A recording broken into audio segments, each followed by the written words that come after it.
युवाओं के प्रेरणा स्रोत बने आईपीएस अधिकारी चलाया जनसंवाद कार्यक्रम। युवाओं को दे रहे शिक्षा के नए नए टिप्स।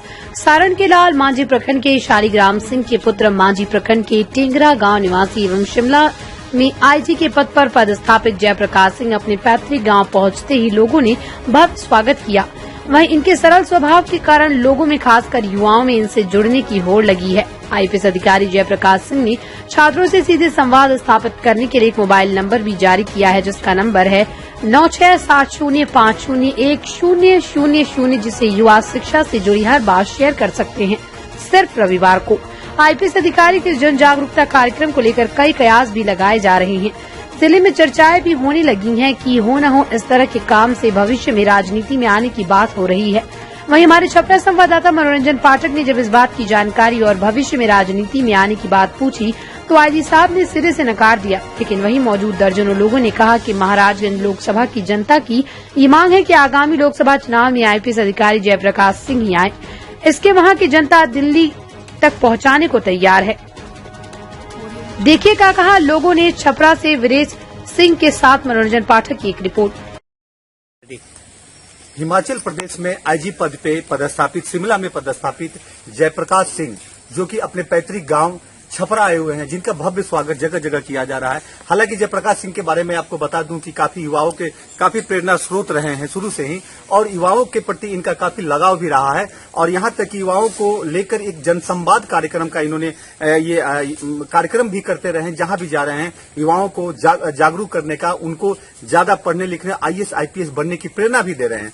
अभी हम बात करेंगे जयप्रकाश सिंह से, जो कि शिमला में आईजी पद पे पदस्थापित है। क्या उद्देश्य है सर आपका इस तरह के जनसंवादों का? देखिए, पिछले 1.5-2 साल से पूरी दुनिया कोरोना से त्रस्त रही है और जितने शैक्षणिक संस्थान रहे हैं वो बंद रहे हैं, तो लड़कों को यूनिवर्सिटी, कॉलेज, स्कूल में जाने का मौका नहीं मिला है। इस बीच में उनकी पढ़ाई और तैयारी काफी बाधित रही है। बिहार से सिविल सर्विसेज में बहुत लड़के क्वालिफाई करते हैं और ये स्थिति तब है जब यहाँ के शिक्षण संस्थाओं में गुणवत्ता पहले जैसी नहीं रही। उसके बावजूद इतने लड़के बिहार से क्वालिफाई करते हैं।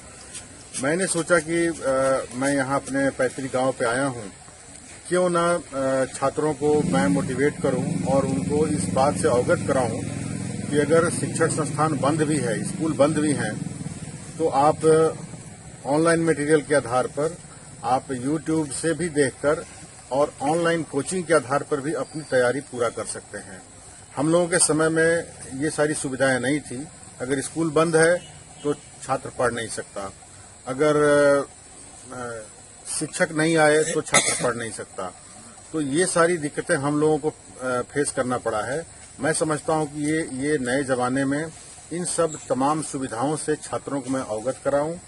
और दूसरी बात है कि जो छात्र हैं हमारे, ये हमारे समाज का, हमारे देश का भविष्य है। तो अपने संघर्ष की कहानी और अपने ज्ञान और अनुभव से उनको हम न केवल आवश्यक जानकारी दें, बल्कि उनको प्रेरित करें। अगर इससे 10, 20, 50, 100, 200 छात्रों को लाभ हो जाता है तो मैं समझता हूं कि मैं इस मिट्टी का रहने वाला हूं और ये मैं अपने सामाजिक दायित्व का निर्वहन कर रहा हूं।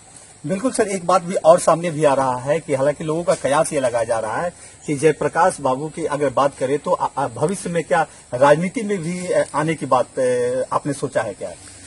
देखिए, कल ही एक इंटरव्यू हुआ था, उसमें हमने इन सारे तरह के कयासों पर पूर्ण विराम लगाते हुए कि मेरी नौकरी है, अभी 5-6 साल नौकरी है और नौकरी पूरी करना है। मैं पहले भी आता हूं तो अपने गांव जवार में घूमते रहता हूं। पहले सोशल मीडिया नहीं था, इसलिए इसका इतना प्रचार प्रसार नहीं होता था। अब चूंकि सोशल मीडिया है, इसलिए प्रचार प्रसार ज्यादा हो रहा है और इसलिए लोग तमाम प्रकार का कयास लगा रहे हैं। ऐसी कोई बात नहीं है। नौकरी है तब तक तो हमने नौकरी करना है। ये सब बातें तो रिटायरमेंट के बाद सोचने की होती है। बट एक बात ये भी सही है कि मैं अपने गांव से, गांव इलाके और जवार से जुड़ा हुआ हूं। रिटायरमेंट के बाद भी मैं अपने गांव के ही आसपास इर्द गिर्द रहना चाहूंगा। दूसरी बात है कि करीब मेरी सर्विस के 35वां साल चल रहा है। मैं 1988 में भारतीय सेना में कमीशन हुआ था। उसके बाद नौकरी बदलती गई और अभी पिछले 21-22 साल से पुलिस सेवा में हैं। तो सेवा तो हम बॉर्डर पे भी करते रहे हैं, पुलिस अधिकारी के रूप में भी सेवा कर रहे हैं और हमेशा अपने बिहार और सारण से दूर रहते हुए भी लोगों से मेरा जुड़ाव जो है उसी के बदौलत आप देख रहे हैं कि युवकों में जो उत्साह है और मेरे से मिलने और जुड़ने की बात है। तो इसीलिए मैंने सोचा है कि मैं अपने सारण के युवकों को प्रोत्साहित करूं, उनको प्रेरित करूं और उनकी बेहतरी से मैं अपने को खुश महसूस करूंगा। बिल्कुल। एक बात और, क्या मैसेज देंगे आप सारण के युवाओं को, किस तरह की पढ़ाई करें, किस तरह में जॉब में जाएंगे?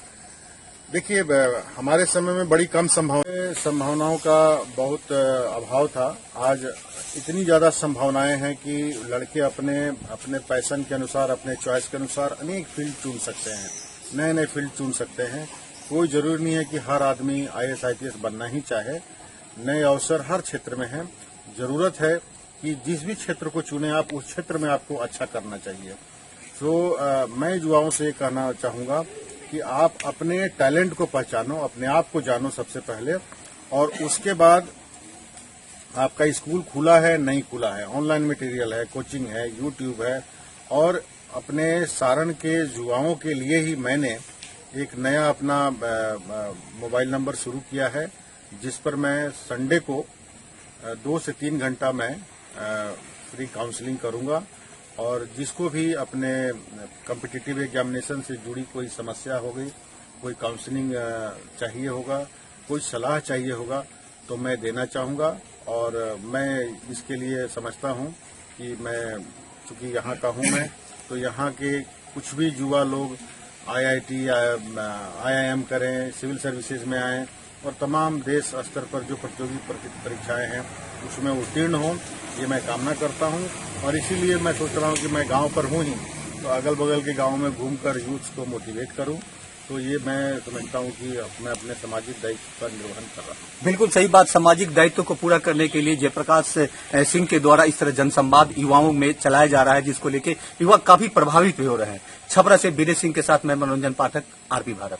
कोई मतलब नहीं है उनका, लेकिन अगर बात करें लोकल लोगों की, बात आम जनता की, तो सभी चाह रहे हैं। देखिए, एक चीज है, ये जब अपने प्रखंड में पहुंचे हैं, प्रत्येक हर जगह घूम रहे हैं, सारे युवा लोग इनको लाइक कर रहे हैं फेसबुक के माध्यम से। सारे युवा लोग को कहना है कि ऐसे IG साहब को अपने क्षेत्र के विकास के लिए राजनीति में आना चाहिए। जिला के विकास जो भी धीमी गति से चल रही है, ऐसे लोग रहेंगे, ऐसे अनुभवी लोग रहेंगे जो कि देश के सेवा करते हुए अपने जन्मभूमि पर आए हैं। अगर ये आ जाते हैं तो बहुत हमारे क्षेत्र का विकास हो। तो क्या आप लोग उनको मनाने का प्रयास करेंगे? हम वो चाह रहे हैं। मैं मांझी उप प्रमुख बोल रहा हूँ, भैया से निवेदन करेंगे कि भैया आप अपने स्तर से आइए। अभी तो कह रहे हैं कि मेरा नौकरी है यार, छोड़ो, ऐसे नहीं करेंगे, वैसे नहीं। लेकिन यहाँ के युवाओं को पूरा भरोसा है कि IG साहब आएंगे, अगला अपना समीकरण बनाकर चुनाव लड़ेंगे। क्या नाम है आपका? मनोज कुमार सिंह, उप प्रमुख मांझी। आ सकते हैं। आपको क्या लगता है? देखिए, अभी हमने IG साहब की जो बात सुनी, वो ऐसा ही आजकल के समय में एक ऐसे ही IG अफसर को आवश्यकता है जो अपने कार्यकलाप के द्वारा इस स्थिति को सुधार सकते हैं। और राजनीति में यदि ऐसे आदमी आ जाते हैं तो समझिए कि हमारा जो है पूरा क्षेत्र का उत्थान कहाँ से कहाँ हो जाएगा। लेकिन IG साहब ने इसे नकार दिया है। IG साहब तो खैर अपने स्तर से नकार दिए हैं, इसलिए कि वो कहीं न कहीं इसी से बंधे हुए हैं, नियम और कानून से बंधे हुए हैं। लेकिन ऐसे ही सिद्धांतवादी एक अफसर को, चाहे एक मैंने IG स्तर के आदमी, यदि इस तरह की उनकी सोच है कि जनता जनार्दन के गरीब अमीर नौजवान के विषय में जो सोचते हैं, उत्थान के लिए कुर्बान रहते हैं और उनके लिए समय देते हैं, अपना बहुमूल्य समय निकालकर, ऐसे ही IG की आज की जरूरत है कि आकर के हम लोग का उत्थान करें और क्षेत्र का उससे उत्थान होगा। इसके लिए आप लोग ऊपर तक जाएंगे। भाग्य होगा कि ऐसा IG जो है हम लोग के पास आकर के अपना नौकरी 4-5 साल रहते हुए छोड़ करके आ रहे हैं, हम लोग के बीच में सेवा करने का माने जनता जनार्दन का मौका मिलता है। क्या नाम है आपका?